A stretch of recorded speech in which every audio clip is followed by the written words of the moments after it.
Today's session will introduce you to one important application of customer discovery that occurs right here on our campus through our I-Corps program, which is part of the Great Lakes I-Corps Hub. Guiding us through this deep dive is Kris Johansen, Associate Director of Iowa State University's I-Corps, and Craig Forney, Assistant Director for Business Development in the Office of Innovation and Commercialization with Iowa State University. They'll be joined by three faculty entrepreneurs who have not only gone through the Regional Hub program, but were also accepted into the National I-Corps program. Sree, Nilakanta, Nigel, Reuel, and Shan, Jiang will also share their experience with the program, which is rooted in customer discovery and how it impacted their journeys. So I thank each one of you for joining us today. Kris and Craig, we're excited to have you leading this session, and I'll pass it over to you so you can give more thorough introductions and kick off the session. Thank you. Well, good afternoon, everyone. My name is Craig Forney. As Jean mentioned, I'm the Assistant Director in the Office of Innovation and Commercialization. I've been associated with the I-Corps program for probably close to 5 years, both as a participant. I was a business mentor for a national I-Corps team, as well as being part of the teaching team since close to 2019. And I'm extremely excited to be able to talk to you about the I-Corps program today. It's really a great program that helps researchers discover the commercial opportunities for their innovations, as well as being a great way to develop your own skill sets for whatever path you end up taking, whether it ends up being entrepreneurial or if you are involved in academia or in industry as you move forward. So, excuse me, like I said, it's a tremendous program for that. And I'll just go ahead and have Kris advance to the next slide. What I-Corps is it started with the National Science Foundation around the 2013 timeframe, really to help the National Science Foundation realize more impact for the basic science work that it was funding. And what it's really kind of developed into over the last decade or more is a professional development program that's, while it helps you begin to understand or discover or to research what your commercial impact from your innovations could be, it really helps develop us as professionals to be much more able to discover the opportunities for our work in a variety of areas. And so it delivers on the lean and utilizes the lean launch pad methodology, and focuses on customer discovery. And I mentioned it, it provides this skill and entrepreneurial knowledge for any career path. That is so incredibly true. For whether you're doing academia, industry, or entrepreneurial, it will give you the tools, or begins to give you those tools that allow you to discover, different ways of expanding programs, searching out new areas to do research, where the most impact can be, and it just does a fantastic job in doing all of that. What's interesting, and this will be on the next slide as well, is that there's really a variety of different ways in which you can interact with it, with elevating commitment levels. So the thing that we often recommend for most people is to start with a local program. This provides an introduction to customer discovery and gives you a lay of the land as far as what additional resources there might be, both at the national and regional levels. And it creates an eligibility point for the national program. We run this over, and I might jump ahead on slides, over 3 different cohorts per year. We just finished up our spring cohort last week, and we'll be starting the summer cohort in a few months. And it's a relatively low commitment program that we run over 5 weeks, and again, focusing on customer discovery and understanding the ecosystem that we're trying to utilize our innovation in.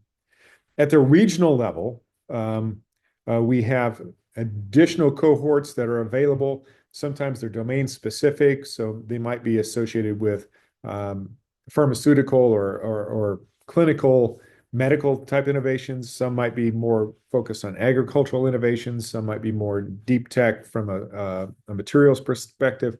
So we have both general science or STEM cohorts as well as these domain specific cohorts. And they, as well as having additional programming. These cohorts tend to be a little bit have a higher commitment level as far as the number of customer discovery interviews you're going to be looking at. There'll be some more in-depth programming than we do at the local level. And then kind of the penultimate or the ultimate is the national program. This has an extremely high level of commitment, but it also gives you the most benefit, right? So that the training is more in depth. The number of customer discovery interviews that you will have to do is astronomically more than what we do at the local level. But it also provides up to $50,000 or $50,000 grant that can be used to cover your expenses during this program. And so escalating commitment, escalating benefit. At the local program, and we've been doing this since 2017, I believe, Kris, we have, again, those 3 cohorts per year. It's a 5-week program in which there's 3 Zoom sessions, essentially scheduled every other week. Our goal is to have all of the participants conduct up to 10 or more customer discovery interviews. And then in the weeks that we don't have the scheduled Zoom sessions, we do coaching sessions with the instructors. So that's what the course schedule looks like. And this is ideally for teams of researchers, but often it can be just one potential innovator or innovator that wants to explore this. And the next one starts on May 16th. The typical composition for a team would be an entrepreneurial lead. This is typically the graduate student or the postdoc. They're the ones who are going to be leading the charge with respect to customer discovery interviews. And often, they're really close to the technology and have the most excitement about that. There is a role for the academic lead, and this is typically the faculty member, but other staff could be eligible to serve that as well. And then there's a business mentor.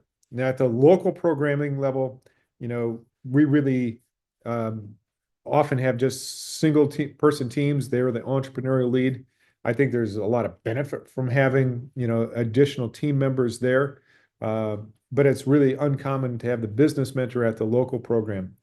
As you graduate up and as you do like the regional and national teams, these additional team members are becoming much more common or much more required. Next slide, please, Kris. And then just for those of you who are unaware of the business model canvas, it's really about, instead of trying to create a 50-page business plan out of nothing, what we're trying to accomplish through the lean Launchpad business model canvas approach is to start filling in the blanks about the innovation and the product market fit that might be available there. And we do that by focusing on the far right-handed side, identifying who the customer segments might be, as well as then identifying what those value propositions are for those customer segments and using customer discovery as the means to do that. So I think we're next slide, and I think, Kris, you're taking over from here. Great. Thank you, Craig. So as Craig mentioned, we're getting ready to launch our summer 2025 I-Corps cohort, and I put here the schedule. So the kickoff will be Friday, May 16th. We run this program in the morning. Our other 2 cohorts during the year, we run on Wednesday evenings. As Craig mentioned, we'll have 3 Zoom sessions, and the weeks in between the Zoom sessions, we'll have the coaching sessions with the instructors. And really in this program, what we've adopted is what we call an explore and explain approach. So we'll do some brief lectures, but in this during our Zoom sessions, we have hands-on activities where we cover topics that include hypothesis-based entrepreneurship. So that's the foundation of this lean launch approach. We discuss customer and customer roles, how to frame your value propositions in a quantitative manner. We talk about the ecosystem map. And so the ecosystem in the I-Corps program is really all those stakeholder groups that are involved in getting a product or service out to market. The key thing, as Craig mentioned, is customer discovery. So really the nuts and bolts of how to go out and frame customer discovery interview questions and network and get those customer discovery interviews. And then we have the teams do a lesson learned presentation at the end of the program. And one thing I want to stress here is when we talk about customer discovery, we're really not talking about selling an innovation or selling a product or service, but really doing that basic groundwork to determine whether or not there might be a problem out in the market that your technology can solve. And so through asking customers questions that can help identify what their pain points are, what opportunities for gains are within this lean launch framework, teams are able to help determine whether or not there might be an opportunity for technology problem fit or maybe product market fit.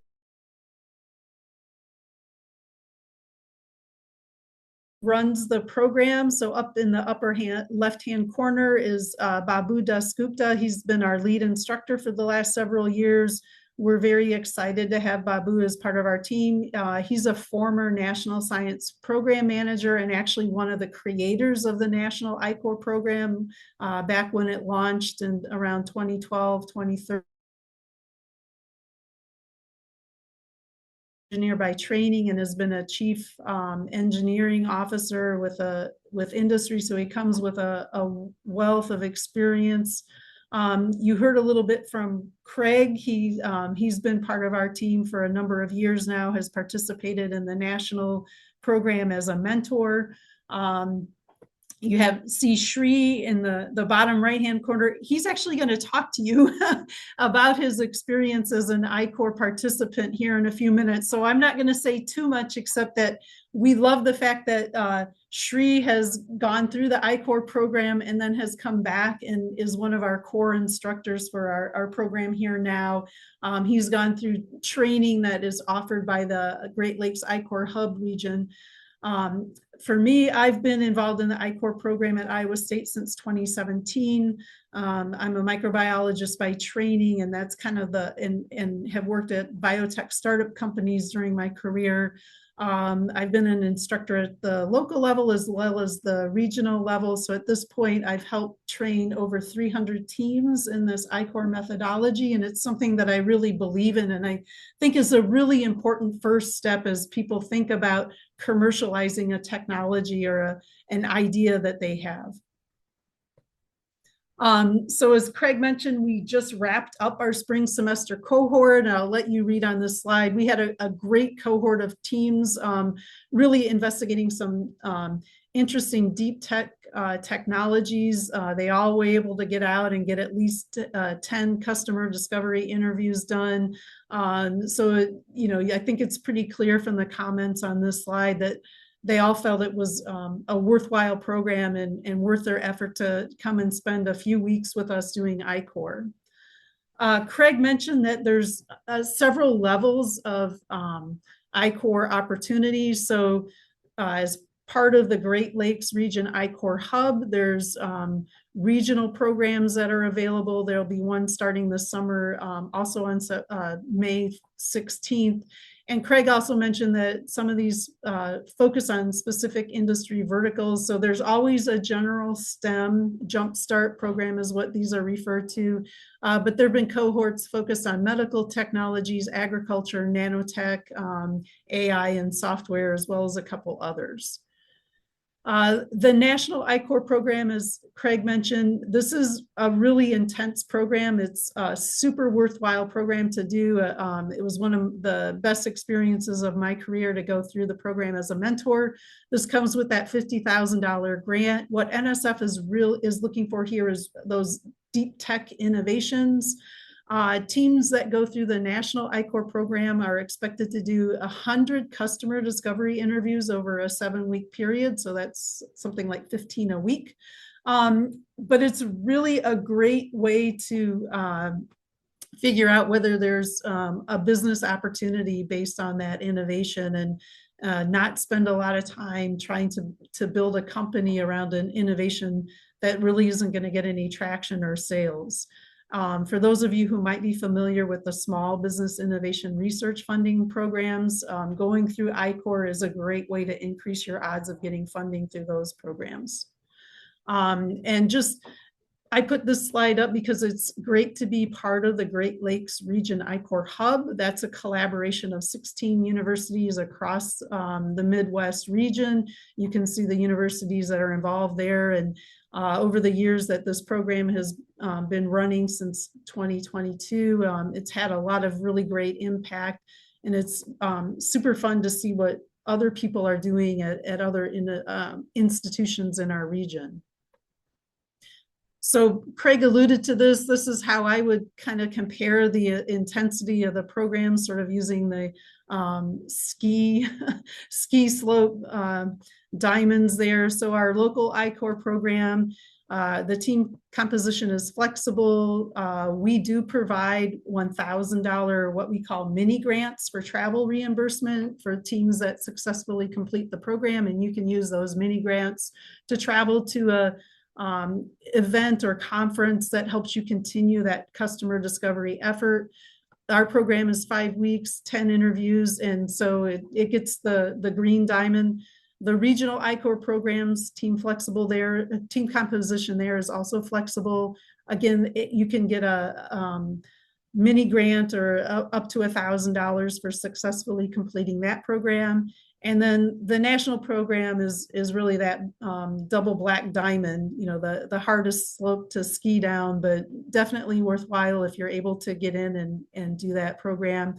Team composition for that is fixed, so it requires an entrepreneurial lead, an academic lead, and a business mentor.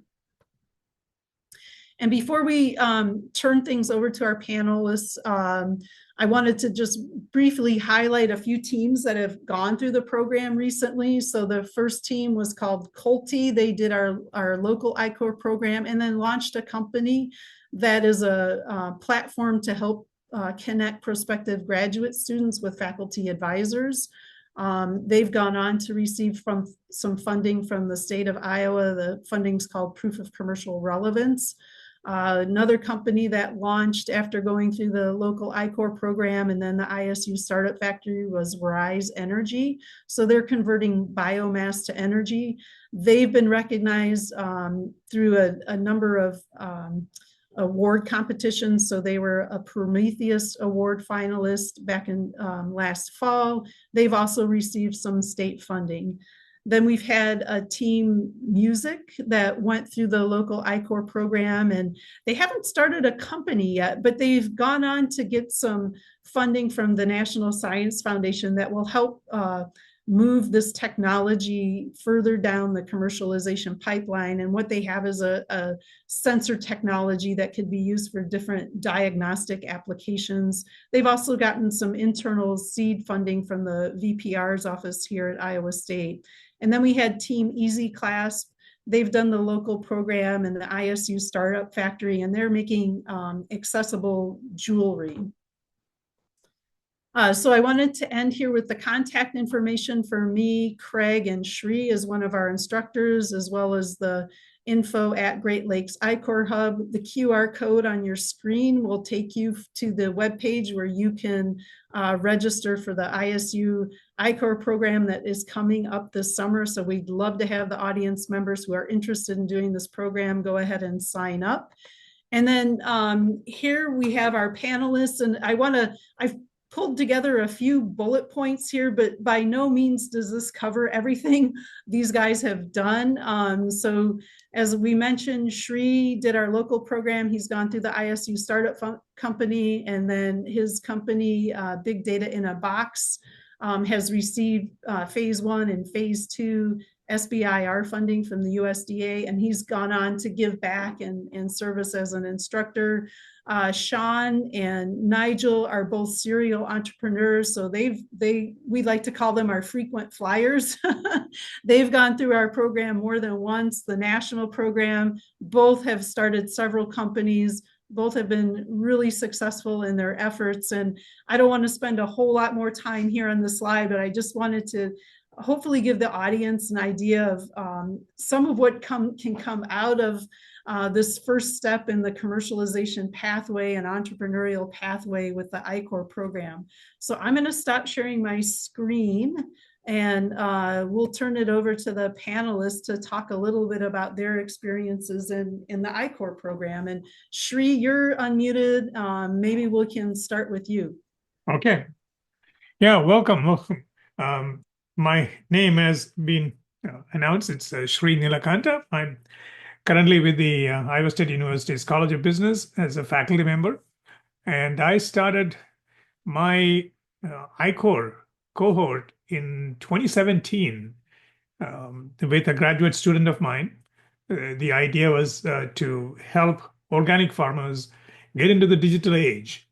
So especially when they had to put together data or information to get their certification accomplished. And that certification task is an onerous task, and the ability to maintain the data over a long period of time and have that available to certifiers was getting them really a pain point. They're really the great pain.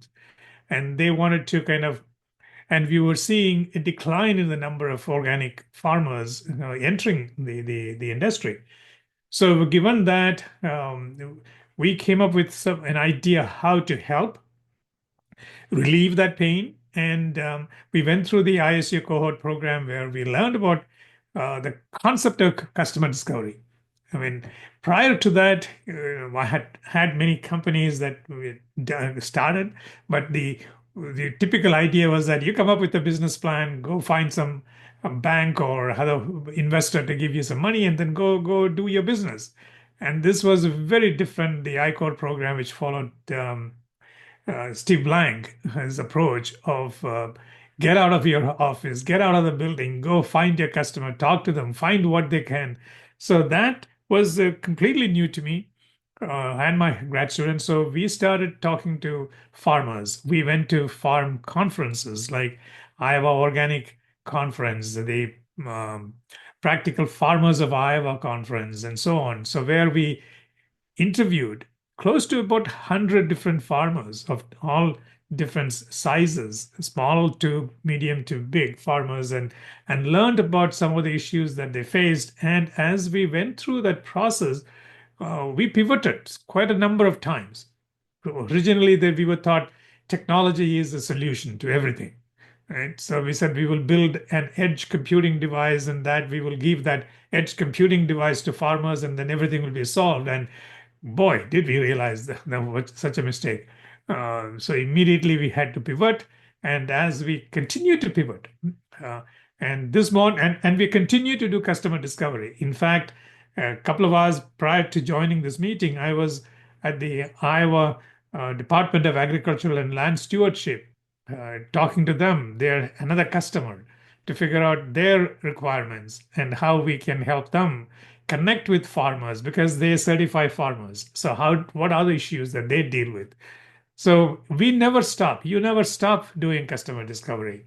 You continue to do that. And as we went through, as Kris mentioned, the I-Corps program was very useful. In fact, Kris is the one who actually encouraged us to apply for phase 1. We succeeded the second time.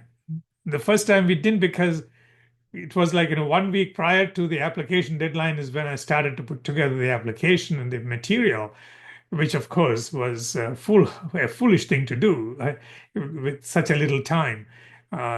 Then the second round, we had help from the group at Iowa State through BioConnect, who helped us put together a proper proposal and we got funded the first round. And I also spent time visiting USDA offices in Washington, D.C. to talk to various people. So that also helped. So if you're pursuing that route, it's easy. I think, important enough to go out and talk to who might be interested in your product, who might be interested in supporting your ideas and so on. So that really helped in talking to all the different directors and so on. And I was blown away when they said, "Can we deploy your product in African continent? Can we deploy it?" And I said, "Let me just build it first." Right? So the first phase where we did the feasibility analysis and so on. So that's when we were able to pivot from one approach to another approach and so on. And we also had participant farmers, so with whom we worked. And when you work with farmers, you cannot just stand there and observe. You have to get your hands dirty. You have to do actual farming, which was kind of an interesting one. I mean, it's backbreaking work, but hey, we learned a lot, right? So that's a true customer discovery, stepping up into their shoes and doing what is a painful areas.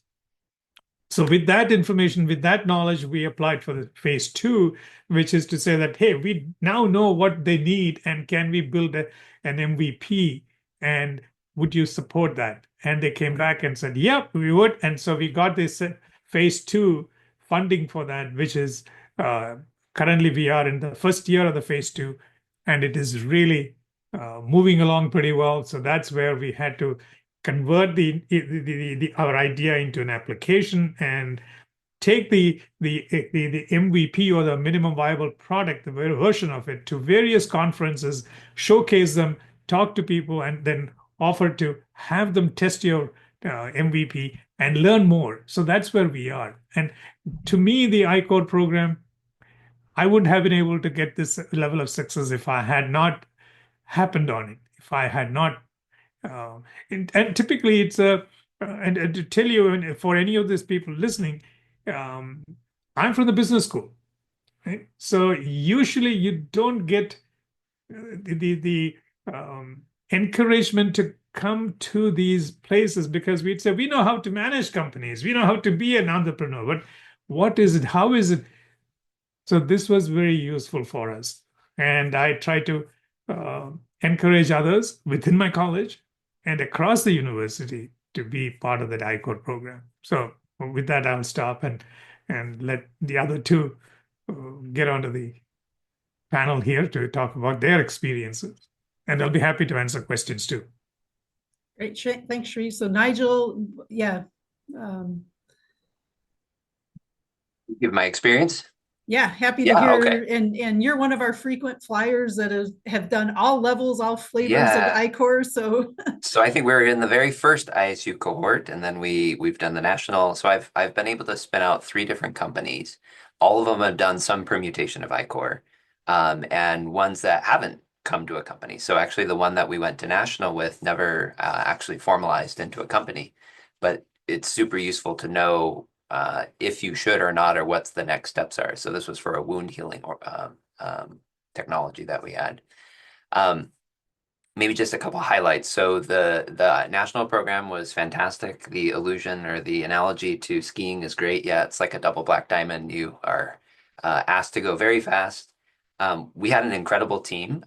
So to Ashraf's question, we had 2 entrepreneurial leads. So one was a grad student and the other was an undergraduate. And they worked hand in hand together to kind of create the technology, but also when they went out and did all the interviews. And they were superstars. They, I think, did 150 plus interviews when they only had to do 100. And so they just kind of went all over, kind of got into any doors they needed to, and really came away with a very good understanding of what is needed in wound healing and how to kind of pivot and focus on the technology. And those 2 have had great careers, even though they haven't started their own company yet. It's definitely helped them in progression of the schooling and professional development that they've done.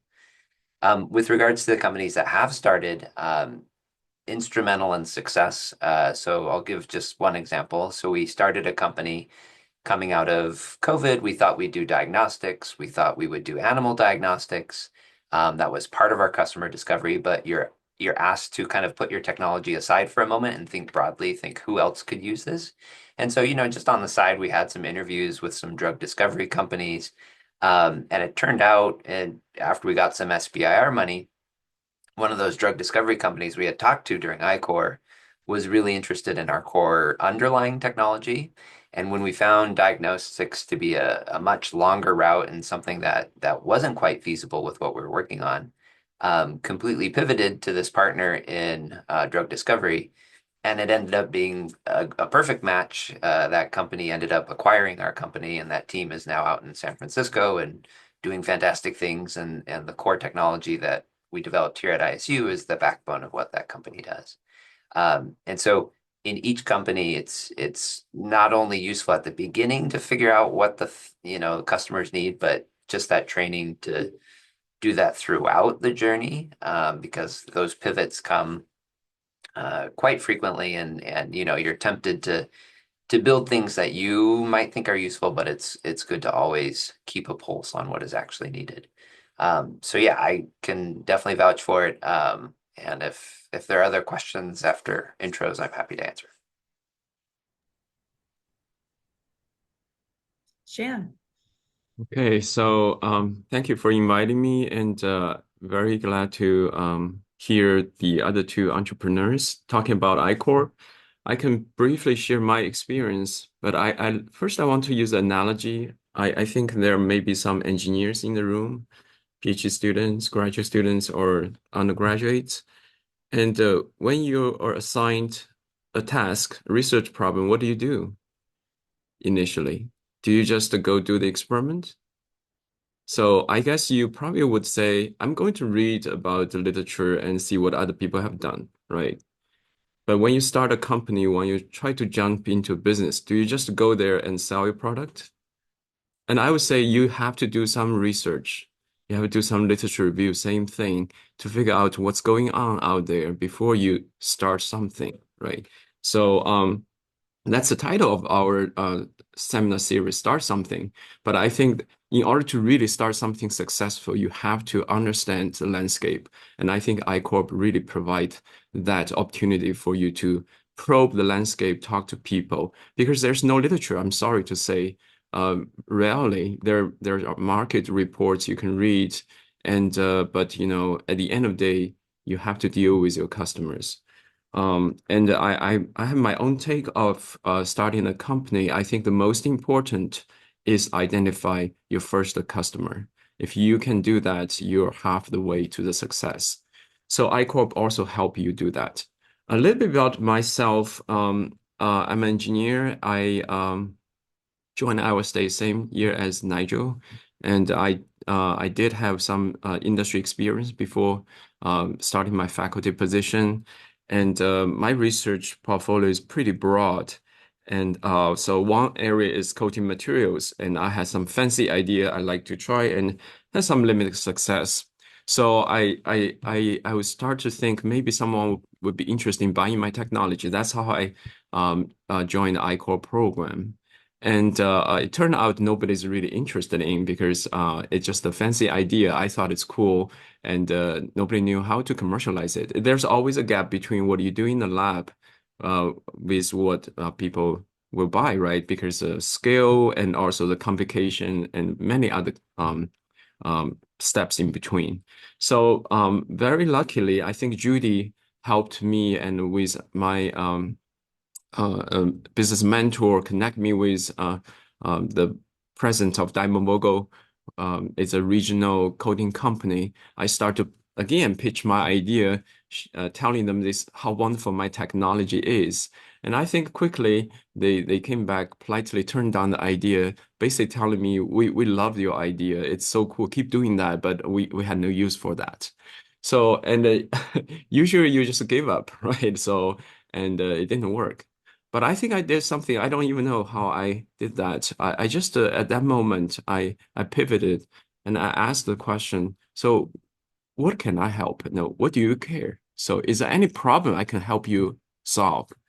So that's actually the start of our business, that basically told me that we do have a big problem in wood stain.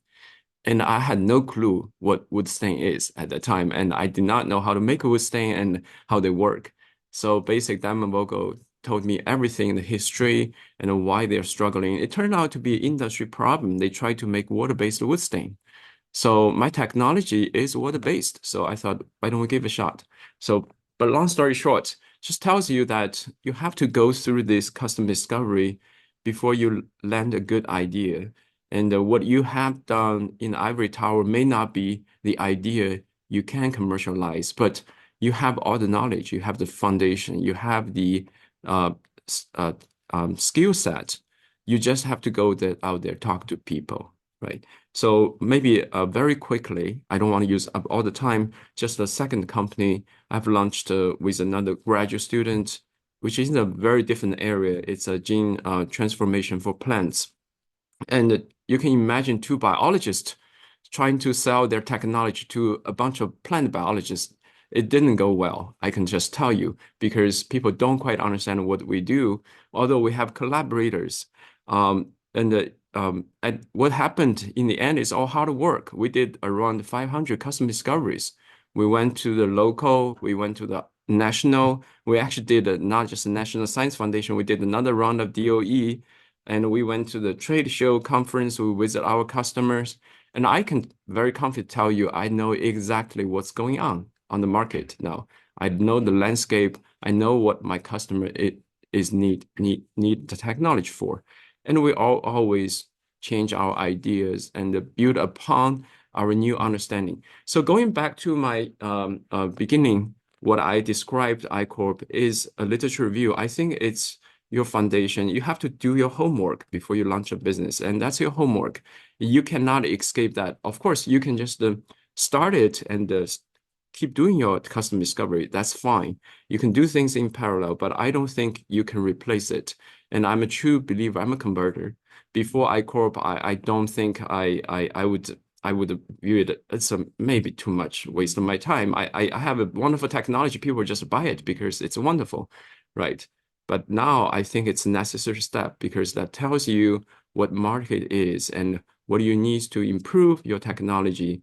And actually, it gives me a lot of new ideas and new directions. It helped to shape my research and bring a lot of success along the way. So I would just stop there. Great, thanks for that. Thanks to everybody. Really great stories. I heard a lot of things kind of come out about like listening skills, about student professional development and going on to great careers, and how for all three of you that iCorps was a really key step in deciding to start a company and then in being successful in getting to you to where you are today. So a question I would have for all of you is, what do you think maybe one of the most surprising things you've learned from participating in iCorps is? Shan, and I love, Shan, what you said about, I have this great technology, but nobody wants it, right? Yeah, I can just maybe try to answer. You're always surprised. There are a lot of things you don't know. And you think people would love this, but you just simply don't have that knowledge because you're not in the market. And for give a good example, I thought my coating technology is great, but it turns out just very difficult to do for a manufacturer. They don't have this equipment to make this material, and they don't know where to use it, right? So because the technology we built as a professor, we sit by our desk, we daydream our best ideas, and we tried our best we can. We never worked in the field. So I like the Sree's comment. You have to farm before you know what farmers really want, right? And I think that's but you don't have time or the time in the world to do the things you want to do. So listen to people, get connected to them to understand what they do. It always surprised me, and I haven't done a custom discovery, go through the iCorp without learning new things. Yeah. Great, thank you. Yeah, I'll add to what Shan said. I mean, For me, the surprising finding was that as I went through talking to farmers, the customers in more detail, I also realized there are other problems that we can solve, and also not just in the farming community, but there are other industry segments that might benefit from the same solutions with the slight changes. So we did uh, branch out into one other area, but we haven't yet completed the customer discovery component part of it, but we are able to do that. And then now we are thinking of uh, expanding from the industry section. So that would not have happened unless you really go in depth with your current customers and then trying to understand what exactly are the pain points, what are they doing, what is it that we can understand from them. And then you realize that each, whether they're a farmer or whether they are, let's say, in sales, real estate salesperson, real estate company, they all have the somewhat similar processes that they have to go through, and understanding that and where their pain points are can give you opportunities to open up new ventures and new businesses and so on. So that was a surprise that we had. Which shouldn't have been a surprise, but it came out as a surprise. I can add another thing. So we come in often very married to the technology we've developed. It's a beautiful thing. You think it does everything and it's got lots of features. You get a good dose of humility when you talk to somebody who looks or talks and says, "Oh, like 9 of those 10 things I really don't care about, but this one thing is really important." And so you quickly learn kind of what level of good is good enough for them and why that is, and why they need that to work really robustly and why the other parts don't matter. And then really kind of taking that to heart and saying, okay, that's the thing we should focus on. And so that's a constant, learning that just seeing from their perspective, what is the solution and feature they actually need. Great. Thank you, guys. So I think we were going to open things up to audience questions at this point. And Judy has put in the chat a question. I'll go ahead and read it and let you answer that, and then invite our audience members to go ahead and ask questions now as well. So customer discovery is hard and intimidating. What was the magic number of contacts you made before the light bulb went on that made you realize customer discovery is an incredibly valuable process for guiding your venture? I can start, share some of my answers. So first of all, usually you will have a graduate student in the team and play your student card. And you can just say, I'm a graduate student, I'm learning, right? Very few people will turn it down. And obviously, everyone's busy. If they have time, they'd be very willing to tell you their experience. And the second thing is, it's not about you, customer discovery. It's about your customer. So don't be intimidated. You're helping people solve problem. Why you're intimidated, right? You're trying to understand where the pain point is. And so you're not asking for money. You're not trying to pitch, sell product. This is a discovery. So that's my answer. You just have to do it. The more you do it, the more easy it become, and the more you're good at. At the end of the day, it's similar to if you really want to do business, you have to deal with people. You have to talk to people, listen to them. It's a necessary step. So that's my answer to that. Yeah, I mean, to me, yeah, customer discovery is hard and intimidating because, when you first go to talk to a customer, you're so confident about your technology, and you say, yeah, your technology is the solution for their problem, right? But we know that if you've gone through the I-Corps, that you never talk about your technology. You try to understand, but in the back of your mind, you're still saying, I know this technology is going to work for you. It's going to work for you. Until you come across a customer who doesn't care about the technology at all. And give you an example of that. We were talking to various people, and then we came across this Amish farmer.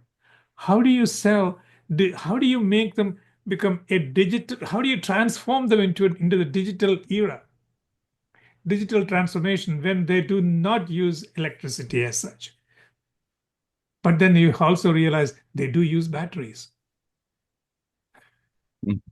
So how do you pivot in that environment, right? I mean, so what do you ask them? How do you work with them? So this is kind of surprise and difficulty part of it that you come across. But that discovery is that's where the light bulb goes in. Okay, now I have a different customer.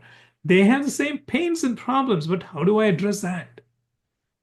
How do I get to know more about it? So that kind of a challenge, but I think we can really address that.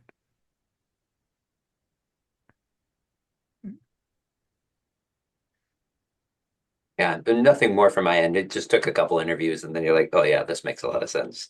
I need to do this. Yeah. I can also add an example, and I actually just thought about it. Well, my student and I did a custom discovery with a famous professor in the field I mentioned, plant biologist. So after he heard our technology, he completely dismissed the idea. He absolutely, I can see from his gesture, his way of talking, it didn't work, and it's so inferior to what I'm doing. I have new technology. We don't need that technology, and basically, my student and I was so, how to say, disappointed. Not just to say that. And but after we start to get more traction, we went to a conference. We saw this professor in person, and my student just told me, "I don't want to see this person. This is one of the worst professors I've ever seen, and he will never care for our technology." And I said, "No, he's famous. Let's learn from him." And went up, and in person, virtual, he was pretty, I know, so upset about what we did. But then in person, he became so friendly and started to talk. At the end, what he's saying is, "I want to try your technology. Sounds really interesting." And he actually connected us with one of his postdocs. And he's very famous. He published Nature paper science. So very famous in the field, very influential. So just tells you that, you have to expose yourself, and it is what it is. And people have different opinions. You do have to develop the thick skin for that, right? Mhm. So at the end of the day, I think and it's good exposure for you. If you want to do business, you need to let people know your technology, regardless if they like it or not. So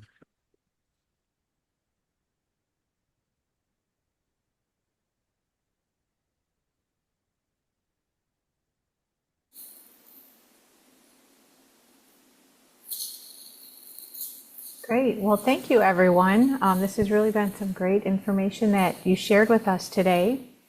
And if there aren't any other questions, just want to double check, leave some in the chat here real quick.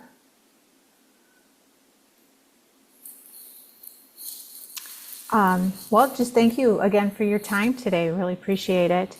On this session from customer discovery, invention to impact, and introducing the NSF Corps. As a reminder, this was recorded today, and we'll send out the link if you'd like to watch it again or pass it along to someone that might find this beneficial, the information that was shared today.